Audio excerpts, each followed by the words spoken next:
For perspective on all this now, we get two views. Evelyn Farkas is the executive director of the McCain Institute at Arizona State University. During the Obama administration, she served as Deputy Assistant Secretary of Defense for Eurasia. And John Mearsheimer is a political science professor at the University of Chicago. He's written extensively about U.S. national security. Welcome to you both, and thanks for joining us. Evelyn, start us off here. I just want to get your reaction to the Secretary of Defense's remarks, particularly this reversal of U.S. policy, saying the U.S. does not believe that NATO membership for Ukraine is realistic or a return to the pre-2014 borders. What do you make of that, and who does that benefit? Yeah, I mean, first of all, Amna, it's tactically not really a move that helps the president in terms of achieving his overall objective, which is peace in Ukraine, because by telegraphing that our position is now closer to the Russian position, it appears, we are reducing our leverage on Russia.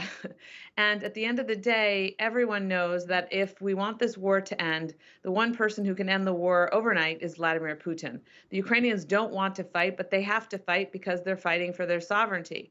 And they won't accept any kind of trade of their territory without a firm security guarantee. And a security guarantee without the United States involved will not stop Vladimir Putin. That's the reality. John, what do you make of that?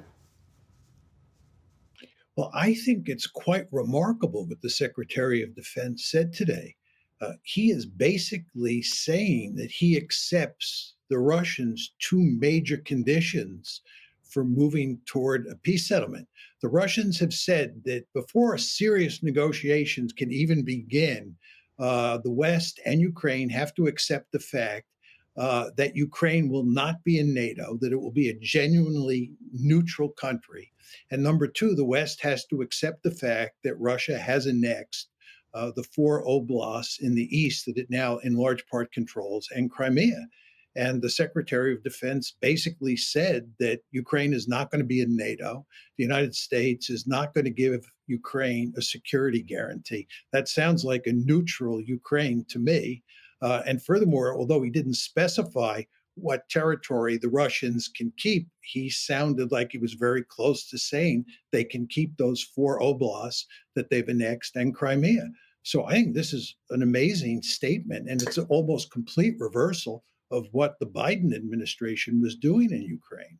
Evelyn, we also heard from the Secretary of Defense that Europeans will now need to provide the security guarantees for Ukraine, not the U.S. and not NATO. And you heard there, he also said that if European troops are to act, they're going to be acting on their own without the Article 5 protection, meaning an attack on one is an attack on all. What does that mean in practical terms on the ground in Ukraine and also for the NATO alliance more broadly? Yeah. Yeah, I mean, Anna, first of all, everybody agrees the Europeans need to do more in terms of providing for their own defense and the defense of the continent. But let's not be naive. Vladimir Putin is not afraid of the Europeans without the United States backing up the Europeans, which is to say, he's afraid of NATO and he will not make another move on Ukraine if Ukraine is in NATO. However, if Ukraine is not in NATO, meaning there's a security guarantee just from the Europeans, that is not going to be sufficient to stop Vladimir Putin. Let's remember, Vladimir Putin has an imperialist agenda. He wants to take Ukraine. He's not going to stop there. He's going to go for Moldova. He's going to go for Georgia. He's going to go for the former NATO states, the Baltic states. And guess who's watching all this? His partner. They're closely allied. There's no way to split the China-Russia threats from one another. China's watching. China will make a move on Taiwan, and China will not stop there. China has disputed territories with Japan, the Philippines. We have alliances with those countries. I can go on. You don't have time. But the reality is that it's very dangerous if we leave the security guarantee purely to the Europeans. John, does this further embolden Putin? And if you're a NATO ally listening to these remarks, does this say to you that the U.S. is no longer a reliable partner? Well, I think with regard to your first question, Putin has no interest in conquering all of Ukraine, much less conquering countries in Eastern Europe.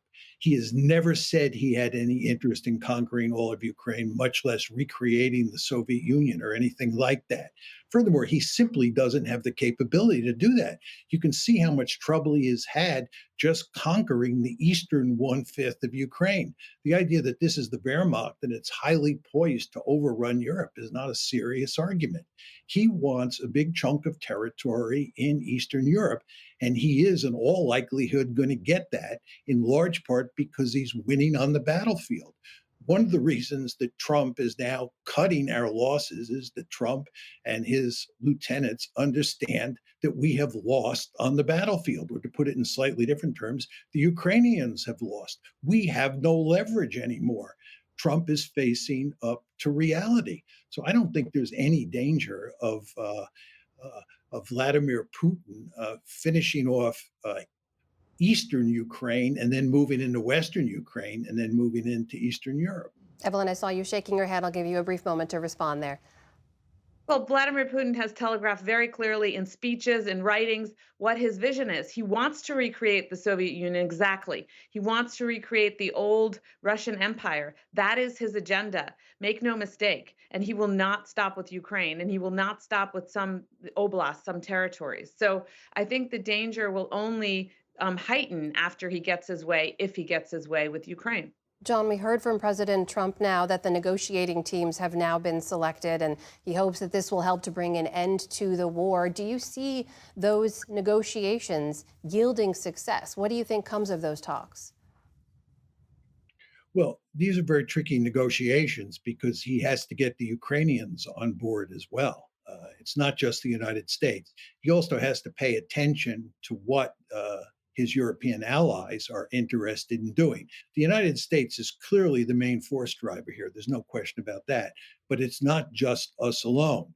So it'll be somewhat difficult to wrap up some sort of agreement from that perspective.